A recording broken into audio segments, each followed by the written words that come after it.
¿Qué tal, amigos? Bienvenidos a este nuevo episodio de Millennials. Hoy iniciamos este programa especial saludándolos. Estamos transmitiendo también en vivo para nuestros amigos de Instagram, una nueva forma que vamos a tener de ahora en adelante a la hora de grabar cada uno de nuestros videos. Saludos, Cari, buenas tardes, buenas noches ya. Dependiendo de en qué horario nos vean a través de YouTube. Y estaremos trabajando con mucho cariño para todos ustedes desde la producción Einara Hernández, mi persona, Karina Camariña y Américo Alvarado. En las redes sociales recuerden que nos encuentran como Millennials Podcasting. Eso para Facebook, Twitter, Instagram y TikTok. Correcto, y en Twitter somos @mipodcasting. Este episodio está saliendo en vivo en nuestro canal de Instagram. Saludos a todos los que están por allí sumándose a esta transmisión. Y este episodio completo de Google de Millennial Podcasting, usted lo puede ver, amigos, por Spotify, Google Podcast y YouTube. Así es. También lo vamos a colgar en Facebook a partir de ahora. Sí, vamos a comenzar a colgarlo también en Facebook para las personas que quieran sumarse a verlo y a escucharlo, tengan la posibilidad también de escucharlo o verlo o llegar a él a través de Facebook, de nuestro canal, de nuestra fanpage.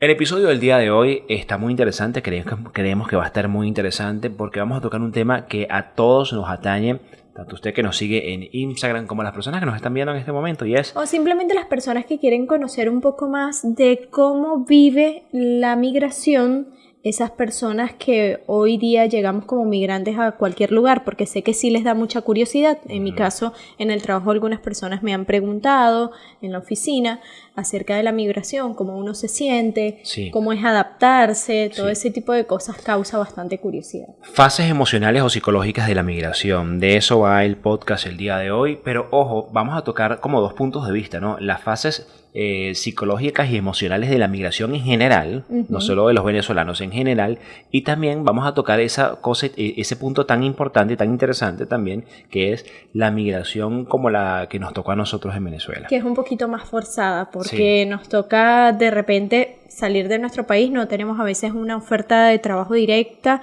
en muchos de los casos, sino simplemente, voy a salir a buscar nuevas oportunidades, tengo un plan quizás, y a través de eso vamos proyectándonos poco a poco. Entremos en materia entonces. Entremos en materia. Según una revista que estuvimos revisando, una revista de origen elaborada por Sergio Delgado, en julio del 2018, él comenta que la decisión es la primera fase de la migración. Dice, la primera fase es la toma de la decisión, cuando la persona es consciente de su deseo y comienza a ponerlo en marcha. Veremos que es necesario ser verdaderamente conscientes de las razones y los motivos por los cuales se está migrando. Correcto, y esa fase de la migración, que es la decisión, puede tener como dos puntos de vista, ya lo comentábamos anteriormente, puede tener como dos puntos de vista. La decisión cuando tú, decido migrar, ¿ok? Eso puede ser un momento muy alucinante y atractivo, lleno de esperanza, de mucha ilusión, o puede ser una decisión muy estresante y traumática, dependiendo del tipo de migración. Por ejemplo, la persona que está cumpliendo un sueño. Mira, yo toda la vida soñé en vivir en Inglaterra, en vivir en Francia, en vivir en Estados Unidos, y voy a hacer mi sueño realidad. Esa decisión de emigrar está llena de ilusión, de fantasías, de la gente que se preparó toda la vida para eso. Claro, o los que van a estudiar al extranjero, van a prepararse, van a salir a cumplir ese sueño o esa meta, o las personas que se han visto forzadas a migrar. El caso nuestro. Es diferente. El caso nuestro venezolano, el caso de los desplazados en Europa, en África, es otro tipo de otra forma de vivir ese proceso de migración, y esa decisión es muy difícil, es muy fuerte. A mí, por ejemplo, me tocó, cuando tomo al final la decisión de emigrar, para mí fue muy difícil porque es un choque. Es un choque psicológico, porque en ese momento muy particular, y seguramente usted se va a sentir identificado con esto, o tal vez no, vamos a ver qué tal, qué opina. Claro. Yo estaba en uno de mis mejores momentos profesionalmente hablando. Claro, haciendo finalmente para lo que te habías preparado, Y lo que me tanto te había apasionaba. gustado, exacto, Claro, etcétera, yo estaba etcétera. haciendo radio en Venezuela de manera exitosa, si se quiere. Sin embargo, eso comenzó a decaer porque nadie que esté en el pleno éxito lo abandona porque sí. Claro. Ya venía un tema de complicación. Los locutores, los que hacemos radio, los que trabajamos en los medios de comunicación y que no sea en relación de dependencia, vivimos de la publicidad. Claro. Y el primer corte de dinero, de presupuesto, viene de la publicidad. Parece mentira, empresas, pero ¿no? sí, las empresas empiezan a recortar. Recortan capital humano y recortan publicidad. No piensan como Ford, era el que decía. Que si tiene $1 para invertir, lo invierte en publicidad. Sí. Pues en realidad las compañías no piensan de esa manera, y menos en Venezuela. Bueno, entonces en ese contexto toca tomar la decisión, y es muy difícil, es fuerte, es traumático, porque tú dices, bueno, sí, decido migrar, decido tomar esta decisión tan difícil. Que es un salto al vacío, esto básicamente de migrar. Entonces tú dices, bueno, empieza la planificación. Y eso es una cosa importantísima, ¿no? La planificación. Porque migrar no es nada más agarrar, mira, ¿sabes qué? Me cansé, me la dije, voy a tomar mis maletas y me voy. Eso no es así. Porque tienes muchas posibilidades de fracaso si lo haces desde ese punto de vista. Y hay que planificarlo bien y saber, bueno, ¿a dónde voy? ¿Bajo qué circunstancias voy a llegar? ¿A qué país? ¿Cómo voy a llegar? ¿Como inmigrante documentado o inmigrante indocumentado? Son una cantidad de cosas. ¿Qué capital cuento yo para? Por ejemplo, si yo estoy ¿Qué voy a hacer? ¿Qué estoy dispuesto a hacer para mantenerme? Eso es otra de las preguntas bastante importantes porque... yo creo que todo eso va en esa primera fase, que es la fase de la decisión. Y también los motivos, aunque suene mentira también para nosotros, porque por allí, en el caso de nosotros los venezolanos, ocurre mucho que a veces, bueno, ya estoy cansado de este gobierno, yo me voy del país, que no es para menos el tema político en Venezuela, pero no puede ser ese el móvil. Uno tiene que ver también las cosas. Claro. Bueno, no veo cómo superarme acá, estoy viendo que la delincuencia está avanzando, estoy viendo que mi calidad de vida se está viendo afectada, porque sí, la calidad de vida del venezolano se fue viendo afectada por los cortes de luz, el tema con la nafta, la gasolina. Y una decisión de vida de decir qué estoy dispuesto a aceptar y qué no. Claro, ¿Qué estoy dispuesto a, ¿qué estilo de vida quieres llevar? Y si puedes acostumbrarte, porque es una decisión, a fin de cuentas, quedarse en su país de origen o retirarse es una decisión de vida a fin de cuentas. Claro. Ahora, hay otros que nosotros de alguna manera fuimos, entre comillas, privilegiados con respecto a eso. Porque hay otras comunidades, por ejemplo, que están en guerra, donde el desplazamiento tiene que ser casi que por la vida, sobrevivencia. Y migras con una mochila. Con poco o nada. Exactamente, con poco y nada, con niños, y atraviesas un desierto, pasas cualquier cantidad de dificultades, que no te digo que la de nuestra no haya sido una calamidad tremenda, pero si la comparas con esos desplazamientos europeos y africanos, es terrible. Realmente dramático.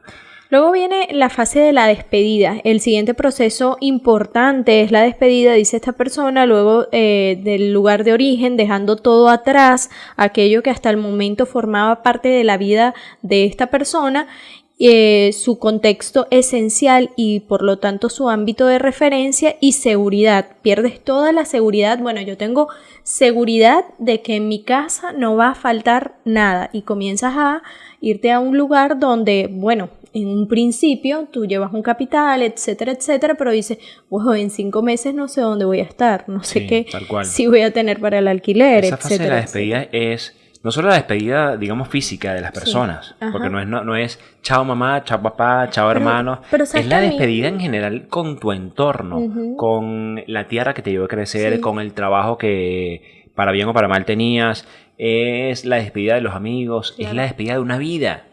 ¿Sabes? Y de una zona de confort, entre comillas.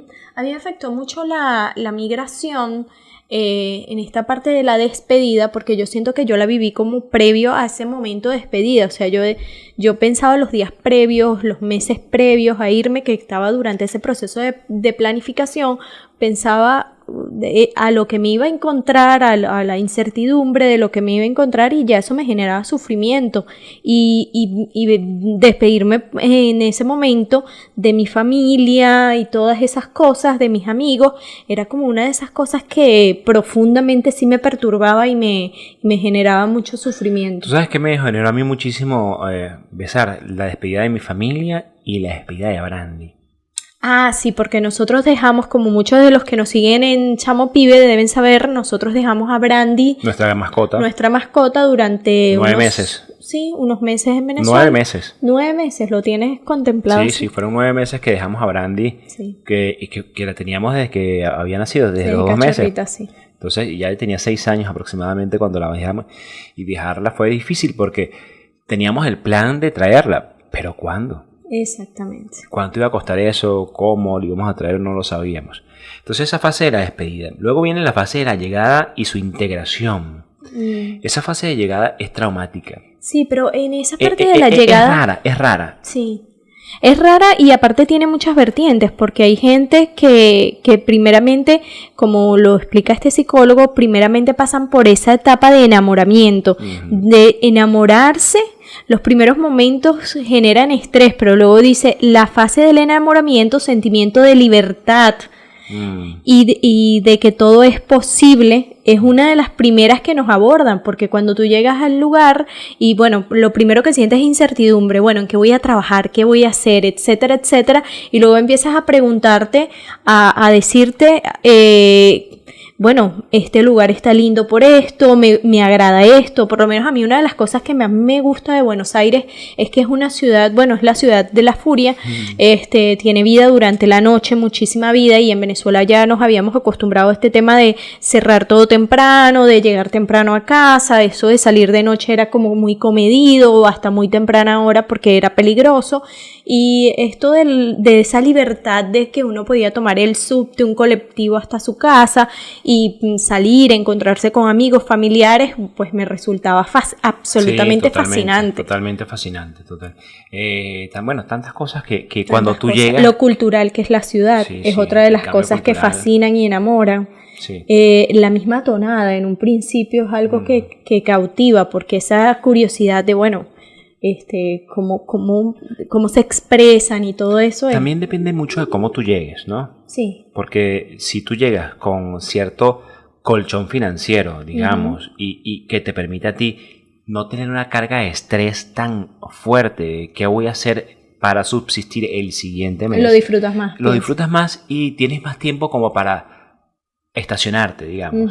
Pasa también, hay quienes se vuelven locos. Yo conozco casos de personas que llegaron con capital. Que llegan con capital, entonces nada, yo quiero ya de una vez tener el estilo de vida que tenía en Venezuela. Equiparon las casas. Entonces alquilas un apartamento sin conocer demasiado bien la invierten dinámica, en negocios que la al final... dinámica del país. Entonces alquilas un apartamento sin saber si es barato o caro. Ya compras todos los utensilios del hogar sin saber bien si es barato o caro lo que estás comprando, que después con el tiempo tú empiezas a darte cuenta, wow, gasté en esto y no debí, estaba demasiado caro ese apartamento, hice esta mala inversión. Entonces después tú dices, gasté demasiada plata en esta primera vez, cometí estos errores. O sea, hay que documentarse. O cuando mucho. Se empieza a acabar ese recurso que eran tus ahorros. Sí, por supuesto. Esa fase eso depende temerosa. Mucho, como te digo, de si tienes familias en el sitio donde vas o si no tienes, si estás solo, si estás acompañado. Yo creo que la migración migrar solo, o sea, yo como Américo migro solo es muy difícil, es muy complicado. Sí, lo hemos visto. Es bastante complicado. Lo hemos visto con no es lo conocidos. mismo migrar en pareja. O con amigos o con quien sea, alguien que se convierta en tu apoyo. Sí. Por muchas razones. Primero, por la estabilidad emocional, la estabilidad psicológica, tener alguien que tú sabes que está contigo. Que está compartiendo eso también contigo. A nosotros nos unió mucho la migración. Sí, totalmente. Considero más comprensión. Y el otro punto es el económico. Sí. Porque no es lo mismo llegar solo a un país diferente, donde no conoces a nadie, donde no sabes cómo es la dinámica y tener que tú sola afrontar el costo de un apartamento, aparte de eso, por ejemplo, acá el equipamiento. Todo eso, aparte que no es, llegué y alquilé un apartamento, eso es mentira.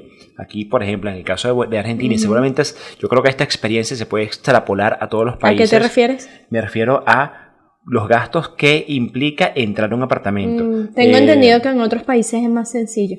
Sí, Sí, aquí, el por capital ejemplo, para ingresar. aquí te piden, por ejemplo, ¿cómo se llama?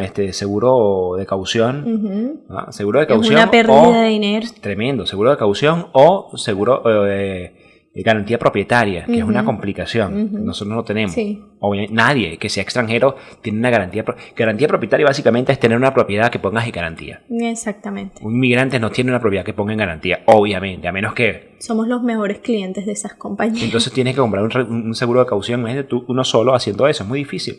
Entonces se perpetúa demasiado el estar en casa de un amigo, en estar arrimado en casa de alguien, o se perpetúa demasiado el estar en una habitación, en un hostal. Eso es más complicado que una persona que está acompañada. Sí. Bueno, esa fase tiene sus matices dependiendo de también cómo llegues.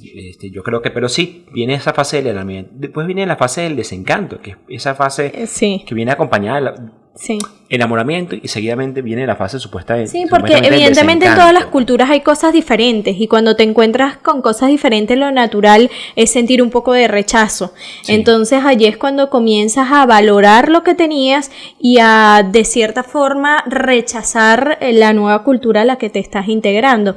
Entonces ahí es cuando se empieza a uno a desencantar. Dice acá, en esta fase de enamoramiento se pasa de la fase a una fase más realista, en la que en algunos casos se vuelve hasta más pesimista. Yo he encontrado unos casos acá conocidos que pasan por una fase pesimista. Totalmente. Que uno siente que se junta un ratico y es como que se contamina. Uno trata de llevarle la mejor onda y es complicado. Sí, y es un tema de actitud. Sí. Un tema de actitud. Sí. Lo que pasa es que también no todos los casos son iguales, no todos los casos de inmigración son iguales. No. Hay situaciones complicadas, digamos. No, pero aparte la esencia de la persona siempre va a ser la misma. Si eras una persona insegura en tu país de origen, por lo general, cuando llegues y te toque emigrar, van a salir todas esas cosas que no has resuelto. Entonces, evidentemente, si eras inseguro, pues te va a llegar se te potencia la inseguridad. Sí, o es como esa gente que se enfrenta a un miedo y dice, bueno, ya lo superé, ya yo no soy un temerario, yo ahora me empodero. Así igual ocurre con la migración. Tienes dos opciones, o te enfrentas y lo superas, o te entregas a ese problema que tú tenías y no habías resuelto. Yo puedo describir, hacer una radiografía de este punto con respecto a esto. Cuando nosotros llegamos, sí, viene esa fase del enamoramiento. Wow, sí, los supermercados llenos, la ciudad tranquila, wifi en las vías públicas, ese tipo de cosas que forman parte del enamoramiento, el transporte de muy buena calidad, la vida nocturna. Bueno, que me han dicho todas que hay esas mejores. Cosas que bueno, claro. Para mí me parece bastante bueno el transporte en Argentina, por lo menos en Capital Federal. Bueno, sí.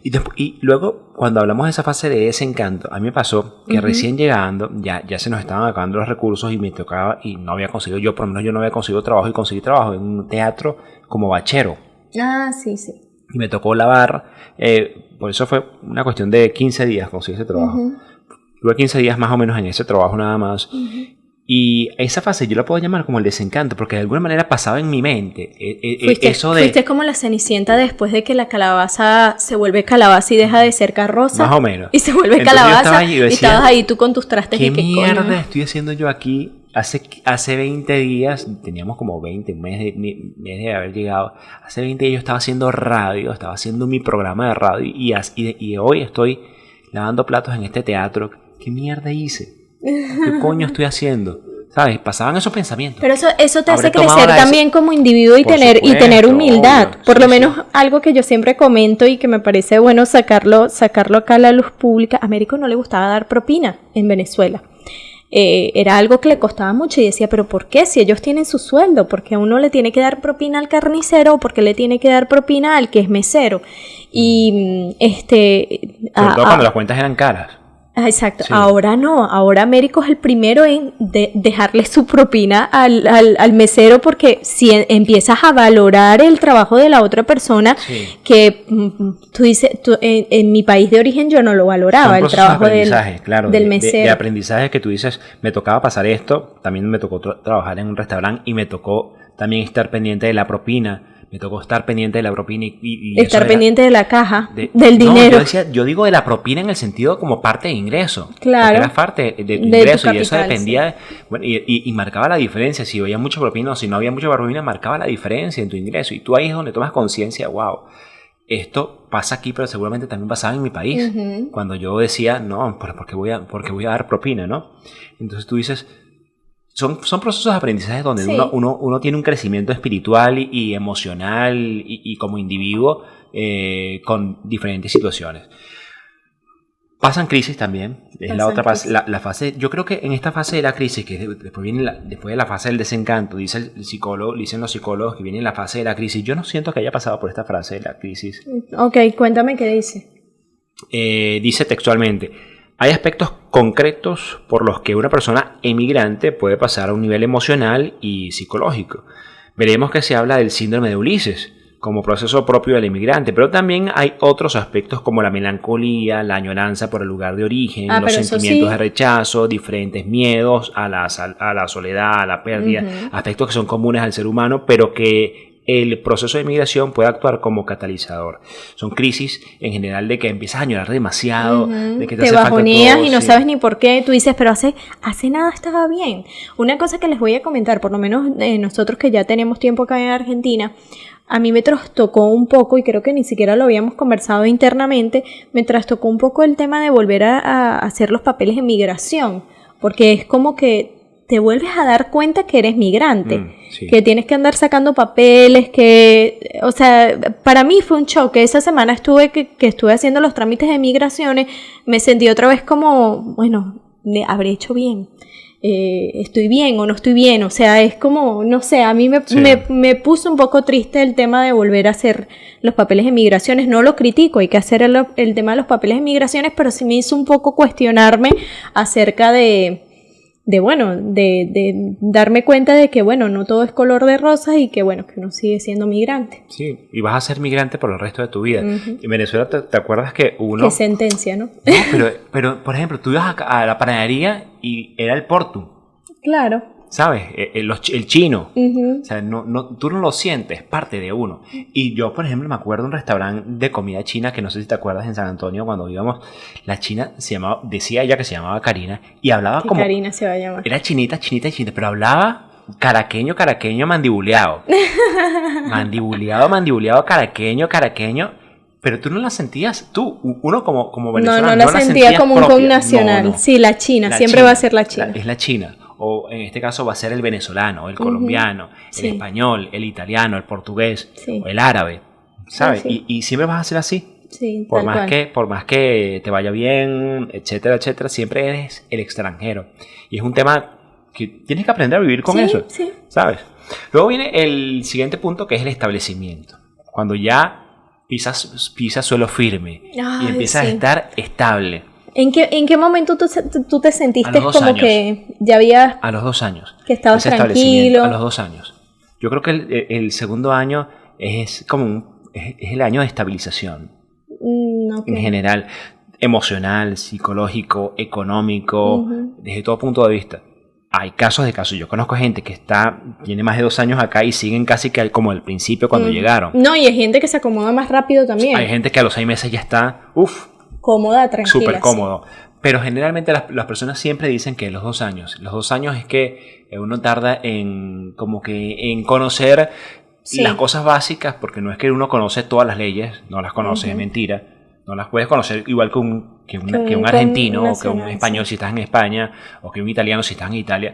Pero sí, conoces por lo menos lo básico para vivir. Sí. ¿Ok? Para vivir, para decir, no, esto está caro, esto no me conviene, esto me parece raro. Esto lo puedo conseguir mejor en tal sitio. Este trámite me parece como medio raro, turbio. Y eso llegando no lo puedes hacer. No. Y el establecimiento económico, que tú dices, no, mira, ya yo estoy tranquilo económicamente, ya yo no pienso, por ejemplo, ya mis preocupaciones no son qué voy a comer mañana o cómo voy a pagar el alquiler. Son otras las preocupaciones. Tú empiezas a pensar, bueno, sí, ahora puedo hacer otras cosas más, por ejemplo, comprarme un carro si tienes la posibilidad de comprarte un vehículo, o voy a ir a viajar, voy a hacer unas vacaciones, X. Ya las preocupaciones cambian. Y por supuesto, sí, conseguir un mejor Pero depende trabajo. también de tu actitud, pienso Sí, yo. De tu yo creo que actitud todo tiene que ver con la actitud. Uh-huh. Y los psicólogos luego de este punto hablan de las recaídas. Yo por lo menos no siento que haya tenido recaídas. Sin embargo, te confieso que tengo temor con respecto a algo. Yo voy a viajar pronto a Venezuela. Oh. Voy a viajar pronto a Venezuela a visitar a la familia. Y sí, me pregunto, ¿tendré alguna recaída? ¿Sabes? Algún sentimiento de, wow, me va a costar venirme de nuevo. O cuando llegue voy a sentirme bajoneado, como dices tú. Uh-huh. Eso lo temo. Yo por lo menos ahorita me siento normal, fino. Hay algo que a mí me han comentado y que me gustaría que, por ejemplo, los que están en YouTube y los que están ahora mismo en Instagram en vivo, que han viajado a Venezuela, mucha gente me comenta que la despedida, esa segunda despedida de cuando viajas, vas de visita, ya no es la partida como tal, sino es como que fuiste de visita y te regresas, dicen que duele más esa despedida que la primera vez que te despides de tu país, porque no sé, ya estás más consciente de que no vuelves tan rápido de visita y ya es como que un sentimiento más profundo de, no sé, de desarraigo, puede ser. No sé. Vamos a ver cómo lo vivo yo y luego de ahí lo voy a comentar. Igual coméntenos acá por para favor, que Américo se prepare psicológicamente. Exactamente.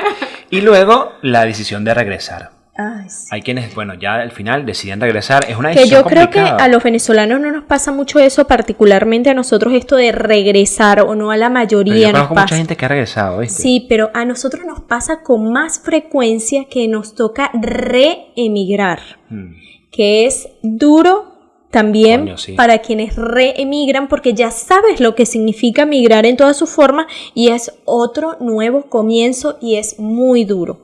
Mira, lo voy a leer textualmente lo que dicen los psicólogos con respecto al tema de decisión de regresar. Dice, después de un periodo corto o largo, dependiendo del proceso vital del inmigrante, puede llegar el momento de regresar. De la misma forma que la decisión de emigrar resulta un momento clave en la vida de la persona, el regreso también es de suma importancia, con diferentes miedos y emociones que aparecen como consecuencia de esta decisión. Miedo al cambio del país de origen, no poder adaptarse nuevamente a ese estilo de vida, sí, y a sentimientos de inadecuación, de pérdida, etc. Y hay personas que, y hablaba otro artículo que leí, la segunda vez que le doy un golpe al micrófono, hablaba otro artículo que leí que dice que las personas cuando regresan piensan que van a regresar al mismo momento en el que estaban. Y es mentira. Es absolutamente falso. Es una fantasía. Es la fantasía no del regreso. De que voy a regresar y voy a conseguirme con mis amigos. Resulta que esa gente, yo cambié. Idealizan sí, un pero poco. Dicen que uno como migrante cambió. Pero también la gente el entorno cambió también. Entonces es mentira, es una fantasía. Ese regreso de que voy a volver a ser tal es mentira, porque ya tú no eres el mismo y el lugar donde estás llegando no es el mismo. Todo cambia. Se apagó el teléfono donde estábamos transmitiendo el en vivo. Perdimos el vivo, se nos ¿cómo se llama? Se cortó la batería, se apagó la batería. Bueno, seguimos acá en nuestro canal de YouTube y es diferente. Sí. ¿Sabes? No es fácil. Tú no vas a llegar a ese mismo punto de vista. A ese mismo punto de partida, perdón. Sí. Igual, también, si estás demasiado establecido, ya tienes trabajo, ponte que tuviste hijos, volver a regresar para comenzar de nuevo otra vez. Pero yo me hago el siguiente planteamiento. Para retornar, para tomar la decisión de retornar, ¿cuánto tiempo tiene que haber transcurrido para que tú puedas tomar una decisión sensata? Mira, esto no es lo mío y yo decido regresar? Depende. O en el caso de reemigrar o volver a migrar,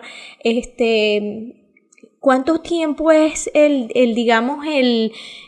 óptimo para tomar la decisión más comedida, más justa? Yo creo que es igual al punto número 1 de la decisión de partir.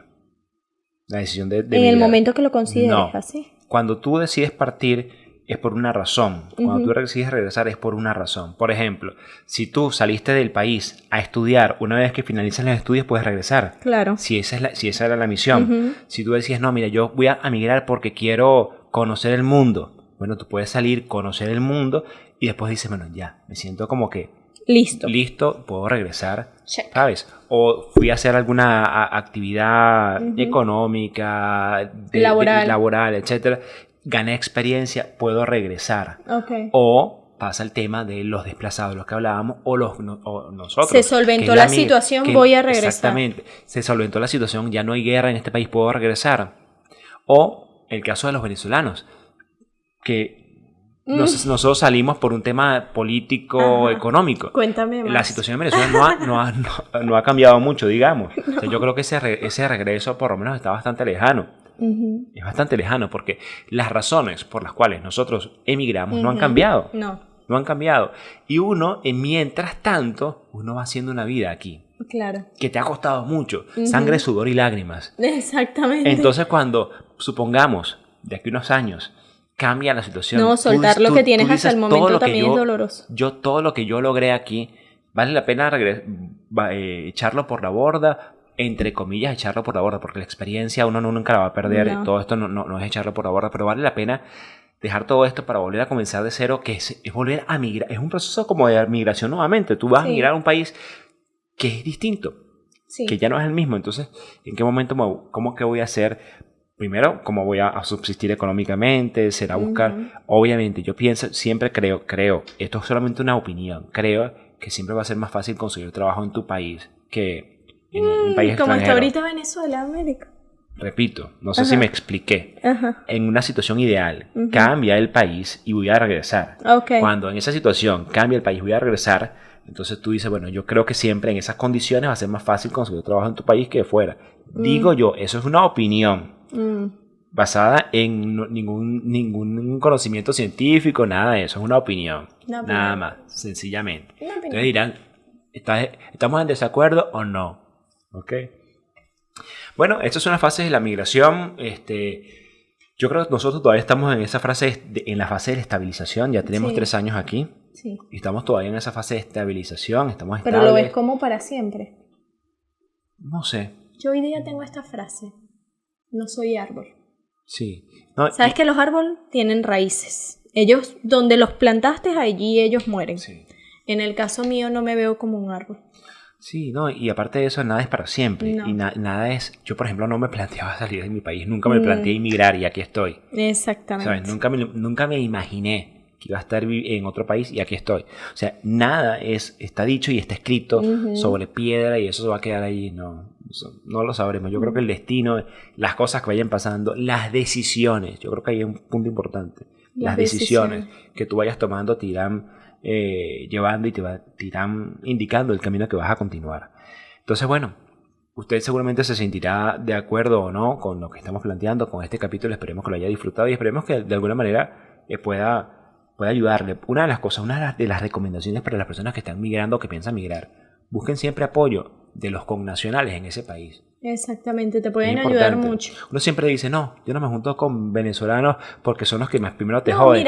O yo no me junto con, si eres español. Un comentario que es importante. En todas las nacionalidades hay gente buena y gente mala.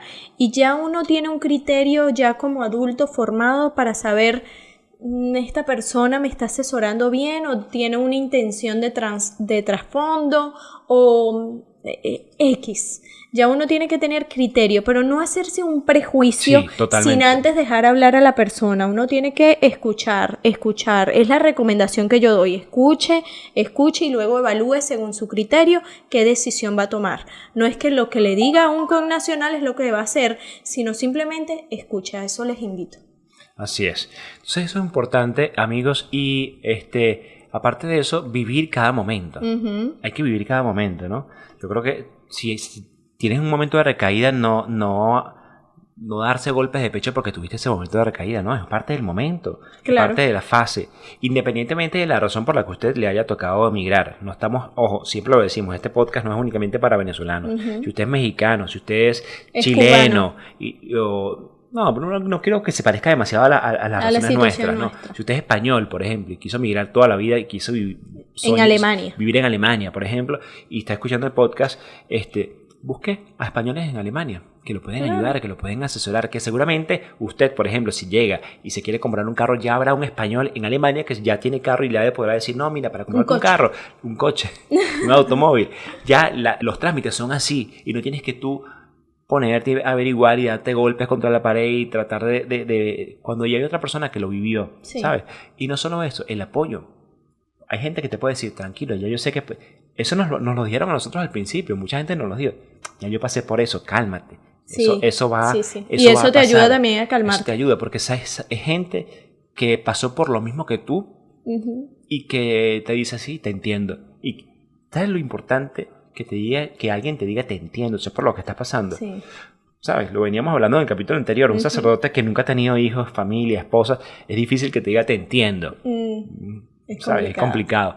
Entonces, que alguien te diga, no, si yo pasé por esto y te entiendo, pero cálmate, mira, sigue esto, haz esto, claro. te puedo orientar en esto. Entonces busca siempre el apoyo de sus hacerse prejuicios, pienso yo, prejuicio en el sentido de retornar está mal o reemigrar está mal, fracasé. No se haga un juicio sobre su vida o sobre las cosas que le pasan previamente. O sea, dése la oportunidad de buscarse, de explorar, de mirar, de averiguar qué es lo mejor para usted. Por lo menos para nosotros ha estado bueno migrar a Argentina. Quizás usted viene un mes y se da cuenta que no le va bien a usted. Eso es cuestión de cada quien. Sí. Cuestión de personalidad también. Hay una frase que vi en una película que me encantó, que decía, una persona mayor le decía a una persona más joven, mucho más joven, le decía, eso que tú llamas fracasos, y la persona, aparte, quiero poner en contexto, era una persona mayor, súper exitosísima, y le decía a un chico mucho más joven que él, muchísimo más joven que él, eso que tú llamas hoy fracasos, cuando tengas mi edad te vas a dar cuenta que son éxitos y que son experiencias. Así que bueno, para analizar esta frase célebre, ¿qué película es? Es una serie de Netflix. No, es una serie de Netflix que... Es una película, es una serie de Netflix que se llama... Uy, ¿cómo se llama esta serie? Lo voy a dejar en los comentarios acá si me acuerdo. Lo voy a dejar aquí en los comentarios en la casilla. Se me olvidó. ¿Un poco de Alzheimer? No, es que me acuerdo de la serie. Es una serie como turca, árabe. Está muy buena. Okay. Sí, la primera temporada sobre todo, la segunda no me gustó. Eso se lo voy a dejar a la señora Netflix. Ok. ¿La siguen? Netflix? Sí, la pueden seguir en Instagram, señora.sra.net. Es una señora que está haciendo comentarios de películas y series. Es su suegra. O sea. Pero Karina, déjale. el misterio, claro. Ahora matas la ilusión de la cosa. Que era una señora muy sexy que parecía en la pantalla. No me acuerdo el nombre de la serie, pero sí, hay una frase donde decía esto, y es verdad. Y Michael Jordan decía algo más o menos parecido. Dice, ¿sabes cómo? Él decía algo así como que he fallado no sé cuántos tiros. Me han dado el tiro de ganar el partido no sé cuántas veces y no sé cuántas veces los he fallado. He perdido no sé cuántos partidos. Por eso sé que soy exitoso. Claro. Algo así más o menos dice la cita de Michael Jordan, búscala. O sea, en otras palabras, te caes, levántate. Te caes, levántate. Así te es. caes, levántate. No importan los fracasos, lo que importa es que todos esos fracasos al final se van a sumar y todas esas sumas de experiencias van a recaer te va a hacer llegar a un buen destino. Claro, así es. Amigos, un gusto inmenso haber trabajado para todos ustedes en este nuevo episodio de Millennials. Se despide Karina Camariña, Américo Alvarado e Inara Hernández. Y recuerden que nuestras redes sociales son @millennialspodcasting. En Twitter. No, en Twitter no. Ay, lo dije mal. En TikTok, Facebook e Instagram. Así es. @millennialpodcasting. En Twitter somos @mipodcasting. Este episodio usted lo puede ver en Google Podcast, en Spotify y en este canal de YouTube. Usted se puede suscribir, amigos. Y si se suscribe, mágicamente la campanita le va a indicar cada vez que nosotros subamos un episodio. Y ahí usted, amigo, puede estar muy pendiente de todos los episodios que vamos a ir subiendo. Y puede comentar y puede decir qué temas le gustaría que nosotros tocáramos en un próximo episodio. Puede decir que le gustó, que no le gustó. Puede darle like o puede darle no like a este episodio que te lo permite YouTube. No, pero si no le gustó, puedes decir, ¿sabes qué? No me gustó. O sí me gustó. Y vamos a estar haciendo nuestras publicaciones en vivo en Instagram. Así es. Un gusto inmenso, amigos. Será hasta un nuevo podcast y que pasen una gran semana y un gran día. Chao, chao.